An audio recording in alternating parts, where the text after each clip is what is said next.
निवेश आरोग्य में भाग 229 मानसिकता भाग 25 वैद्य दिलीप गाडगिल पुणे।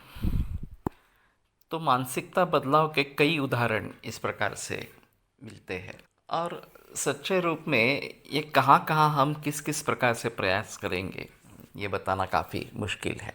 वैसे देखा जाए तो अगर हम स्वस्थ हैं तो हमारा स्वास्थ्य बना रहे, उसमें वृद्धि हो, ये हम अपेक्षा रख सकते हैं। उसके लिए हमें प्रयास करने चाहिए। ये मानसिकता होने की ज़रूरी है। उसके लिए जो भी निर्बंध करने हैं, नियम करने हैं, वो करने हैं। अगर आनुवंशिकता है या फिर हमारी जीवन शैली अच्छी नहीं है और हमें रोग होने की संभावना है, तो उस रोग से कैसे बचे, वो रोग निर्माण ही कैसे न हो, इसके बारे में सोचना है, इसके बारे में कदम उठाने हैं। ये मानसिकता होने की ज़रूरत है। और अगर हम सच्चे ही बीमार हैं तो उस बीमारी से छुटकारा कैसे पाएंगे। अगर ऐसी अवस्था है कि बचने के कोई चांसेस नहीं रहे हैं, जीवन दुखपूर्ण इस प्रकार का है, वेदनाओं से युक्त है, तो कम से कम वेदनाओं से मुक्ति कैसे मिले, जीवन से सुसह्य किस प्रकार से हो और फिर वो आगे बढ़ा कैसे सकते हैं, इसके बारे में सोचना बराबर। लेकिन ऐसी स्थिति होती नहीं है। जब हमारे पास कैंसर के खास करके मरीज अंतिम अवस्था में आते हैं, जहाँ बहुत वेदना है और आयु बिल्कुल कम इस प्रकार की बताई जा रही है, और फिर उनकी अपेक्षा रहती है कि रोगी आयुर्वेदिक उपचार से पूर्णतः ठीक हो जाए, तंदुरुस्त हो जाए।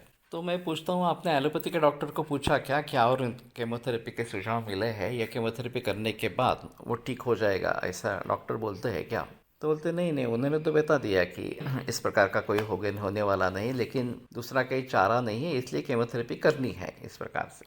तो मैं कहता हूँ कि उनसे आप इस प्रकार की अपेक्षा नहीं रखते, तो मुझसे क्यों अपेक्षा रखते हो कि आयुर्वेद की ट्रीटमेंट से वो पूरी तरीके से ठीक हो जाएगा? अगर ऐसा है तभी हम ट्रीटमेंट करेंगे। आप 100% गारंटी देते हैं कि ये ठीक हो जाएगा, तभी हम उपचार शुरू करेंगे।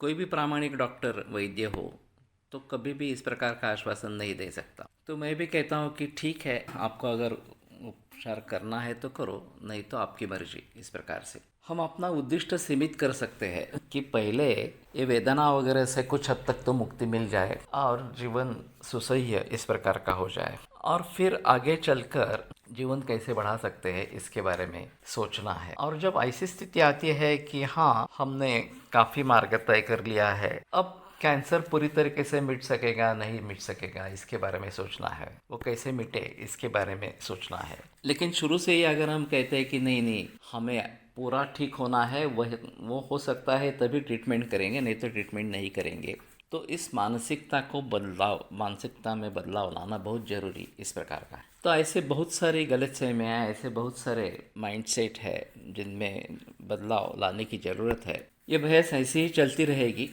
और इसलिए हम क्या उद्दिष्ट हासिल कर सकते हैं ये पहले देखना है और पहले उसको हासिल करना है, चाहे वो छोटा उद्दिष्ट हो। उसमें यश प्राप्ति होने के बाद हम बड़ा उद्दिष्ट रख सकते हैं कि उससे आगे क्या कर सकते हैं, फिर उसके आगे क्या कर। इस प्रकार से अगर क्रमशः मार्गक्रमण करेंगे तो अच्छा या बेहतर इस प्रकार का होगा।